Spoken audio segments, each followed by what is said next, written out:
You see her weekdays here on ABC7. She is a broadcast journalist, television talk show host, and author. I feel like we're on the show right now. We are talking about Tamron Hall. Yeah, she joins us live in studio this morning to talk about her new season. Tamron, good morning. How are you? I can't think of a better way to start my weekend than hanging out with the two of you. I love you so much. Thank you for coming in. Tam fam. Yeah. Tam fam. Tell us what's coming up with this new season. What are you most excited about? You know what? We have launched like a rocket. We call it the September to Remember. We shut down a huge street in New York City for this gospel hour with Kirk Franklin, Yolanda Adams, Fred Hammond, like royalty of gospel. And I told the team it really wasn't about what faith you follow or practice. It was about inspiration. And so this season, the number 6 represents nurture.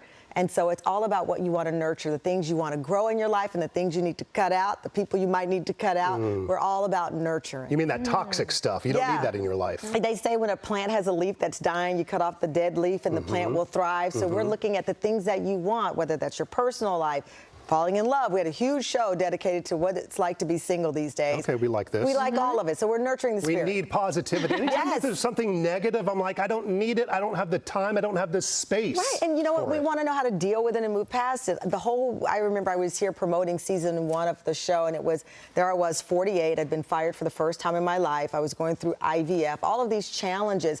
But we know if you stick to it and you don't just look at the bumps, that you look at the road that you've built for yourself, dreams can come true. I mean, I have a show now. My son is 5 years old, and it's not a perfect life, but it's one that we all have the opportunity to fight for and to nurture the lives that we want. So that's our season. But we had a blast. Chloe Bailey joined us, an exclusive interview. She's the it woman right now. Music, movies, fashion. So we're just having a blast. Well, I got a 5-year-old, so it's a wild time. I'll switch out the 5-year-old for because mine ordered 75 onions on an app and went viral this summer. Yes, right. 75 onions, $90. It was a whole thing. Camden has not done that yet, so that's good.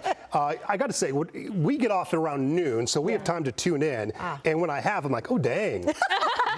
You are a journalist. You started in local television. I did. And you really lean on your journalism. You ask those tough questions. You make it uncomfortable. How important is that? It's important because, as I said, life is, my favorite movie is Shrek. God bless my darling Eddie Murphy. I love that film. And when Shrek and the donkey, and there's a life is like a parfait or an onion. It's got layers. We layer it out. We have an exclusive conversation coming up with Trina McGee. She starred on the show Boy Meets World, and she announced over the summer that at age 52, she was pregnant.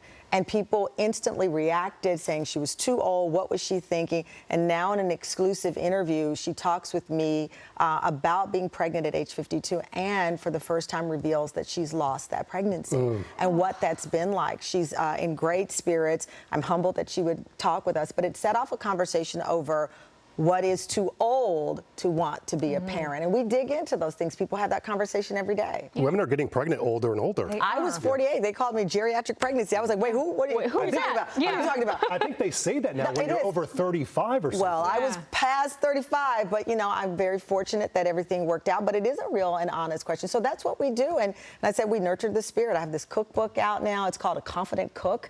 And it was a love letter to my father who passed away in 2008. I could not cook anything. And me and my dear friend Liz Styling, she's a James Beard award-winning recipe tester, we set out on this adventure, which is part of why I'm here as well. Yeah, exactly. So, I mean, I'm glad that you're having all these wonderful, real conversations, but let's pivot here talking about your cookbook. I mean, tell us a little bit about it. It's so fun. Do you cook? Either of you cook? I do. Slightly. Okay. She's had my pasta before. See, I love that. I love that. I love that you said slightly, Irene, because this book is about how to build your confidence in the cooking. I had little skills, you know, here and there, but my dad loved 2 things, being in the Army and feeding his family. And when he passed away, we were like, okay, what do we do? How do we keep this tradition? So I met Lish and we set out on this journey. So our cookbook is so unique in that it tells you what you really need in your pantry, what tools you need. I went out before I met Lish and I thought, I'm going to buy all the tools. I spent a lot of money. I won't tell you how much because you'll spit out your Cheerios or whatever you're eating right now.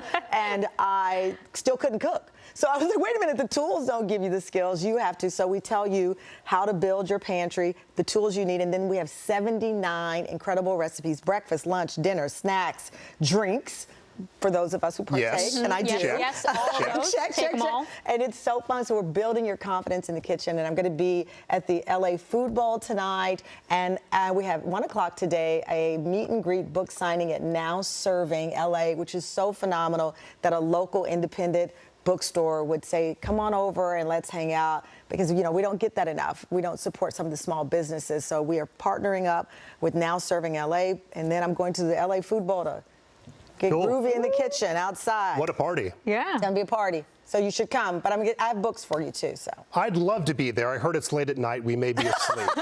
Before we let you go, the TAM fam, it is loud, it is proud. What does it take to be an official member? it takes nothing. I tell people, I don't care what you drive, I don't care where you're from, I don't care what chair you bring to the table. Just come to the table. I'm going to take my mask off, not my lashes, but my mask. You take your mask off, and we're going to have a good time. I was raised in an environment where everyone is welcome as long as your heart is in the right spot. Oh, I like love that that. attitude. What a The pleasure to lashes meet got to you. stay on. The lashes lashes got to stay on.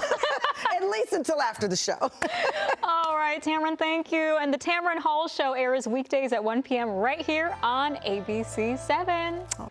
Hello, I'm Mark Brown. Get more great ABC7 content by clicking the subscribe button for our YouTube channel. And download the ABC7 Los Angeles streaming app on Fire TV, Android TV, Apple TV, and Roku to watch on your TV.